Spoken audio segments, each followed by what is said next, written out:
सत साहेब साहेब गुरु तेरा ही आसरा।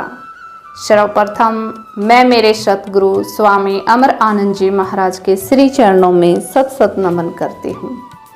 इसी के साथ मेरे प्यारे भाइयों बहनों, माताओं, पिता तुल्य बुजुर्गों, जीवन के बारे में हमें अध्ययन करना बड़ा ही जरूरी है। जीवन के जानने के पीछे बड़ी बड़ी बातें छुपी हुई हैं। जरा जानो मनुष्य जीवन कितना उत्तम है। जरा विचार करो कि मेरा ये जो जीवन है परमात्मा ने मुझे प्रसाद के रूप में देकर भेजा है, अर्थात मेरा जीवन परमात्मा के द्वारा दिया गया प्रसाद है। अब विचार करिए कि किसी देवी देवता या परमात्मा या संत महात्मा के द्वारा दिए गए प्रसाद को हमें आदर सत्कार के साथ स्वीकार करना चाहिए या नहीं। जो प्रसाद को सब कुछ मानकर ग्रहण करते हैं वो सब कुछ पा लेते हैं, और जो प्रसाद का मखौल बनाकर उसे ठुकरा देते हैं वो सब कुछ खो देते हैं। आप यह बातें अपने आप पर लीजिए कि क्या मैंने कभी किसी के प्रसाद का अपमान किया है, अर्थात उसको ठुकराया है। आप में चेतना आएगी और आपको जवाब देगी। यदि आपने ठुकराया है तो हाँ, और यदि नहीं ठुकराया तो ना की आवाज़ आएगी।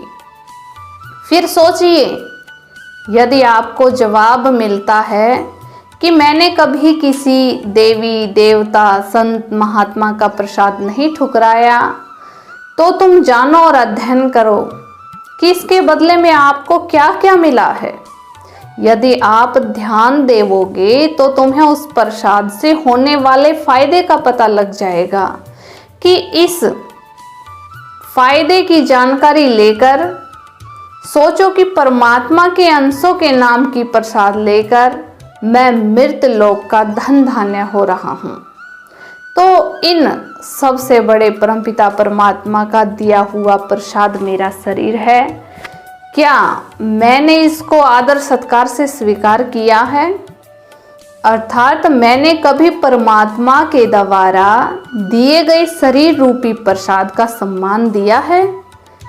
जब आप इस विषय पर पहुंच जाओगे तो तुम्हें पता लगेगा कि देखो मैं कितना अज्ञान, पागल, मूर्ख, मंदबुद्धि हूँ कि परमात्मा के अंशों के द्वारा दिए गए प्रसाद से धन धान्य होकर राजी हो गया, तथा जिसने मुझे अपना रूप देकर सभी ब्रह्मांड की शक्तियों का बादशाह बनाकर भेजा, उसे पाकर कभी राजी नहीं होता, अर्थात अपने शरीर की कभी खुशी नहीं मनाता। प्यारे परम पुरुषों, ज्ञानी पुरुषों, राय की ओट में पर्वत छिपा हुआ है। यदि तुम परमात्मा के द्वारा दिए गए इस शरीर रूपी प्रसाद की इज्जत करना सीख लोगे तो तुम्हें परमात्मा स्वयं धीरे धीरे तुम्हारे शरीर रूपी प्रसाद में अपनी शक्ति छोड़ देंगे, जिससे तुम अनेकों अनेक शरीरों को यह शक्ति रूपी प्रसाद देकर अपने बराबर बना सकते हो। आपको समझ जरूरी करनी है, क्योंकि इस संसार का बड़ा अध्ययन किया गया है कि यह उल्टी बात को जल्दी पकड़ लेता है और उल्टी बात को छोड़ देता है। आपको एक बड़ा सा उदाहरण देसी आम भाषा में उदाहरण देकर बताना चाहेंगे कि मान लो आप बजरंगबली जी के मंदिर में जा रहे हैं, वहाँ कोई पतासे बांट रहा है। वह पहले मंदिर में बाबा की मूर्ति के चरणों में प्रसाद चढ़ाता है, फिर लोगों में बांटना शुरू करता है। आप सोचिए, बाबा बजरंगबली जी, बाबा रामदेव जी, जम्बेश्वर भगवान जी, कबीर साहिब जी, गुरु रविदास जी, गुरु नानक देव जी, दुर्गा माता जी, वैष्णो माता जी, लक्ष्मी माता जी आदि अन्य देवी देवताओं की प्रतिमाओं के आगे प्रसाद चढ़ाकर हम मस्तक से लगाते हैं, और जिसे भी प्रसाद देते हैं वह दोनों हाथों से ग्रहण करके मस्तक से लगाकर खाता है। आप विचार करिए जिस प्रसाद, बतासे, बूंदी, लड्डू आदि को हलवाई ने बनाया और उसकी दुकान में जब पड़ा था तब उसका स्वागत क्यों नहीं हुआ। हलवाई की दुकान में जाकर आप कभी भी लड्डू, बूंदी आदि को प्रसाद मानकर नहीं खाते। वहां जाकर आप हुक्म देते हो कि 2 कप चाय, 100 ग्राम बूंदी दीजिए। आप दुकान से चाय पीकर और बूंदी खाकर चलते हो।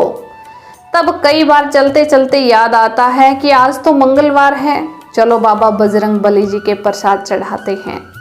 आपने उसी बूंदी में से जो प्रसाद खरीदा और जाकर मंदिर में चढ़ाया, मस्तक से लगाकर प्रसाद बांटना शुरू किया और कहने लगे, बाबा का प्रसाद है, अच्छी तरह दोनों हाथों से लेकर नमस्कार करके खाओ, तेरा कल्याण हो जाएगा। अब सोचो, हलवाई की दुकान में वो लड्डू बूंदी क्या थे और मंदिर में आने के बाद क्या हो गए। हमारी अगली वीडियो तक आपको ये सोचना और विचार करना है कि मंदिर वाले प्रसाद में और दुकान से जो बूंदी खरीदी उसमें क्या अंतर है। इसी के साथ सत साहेब, साहेब गुरु तेरा ही आसरा।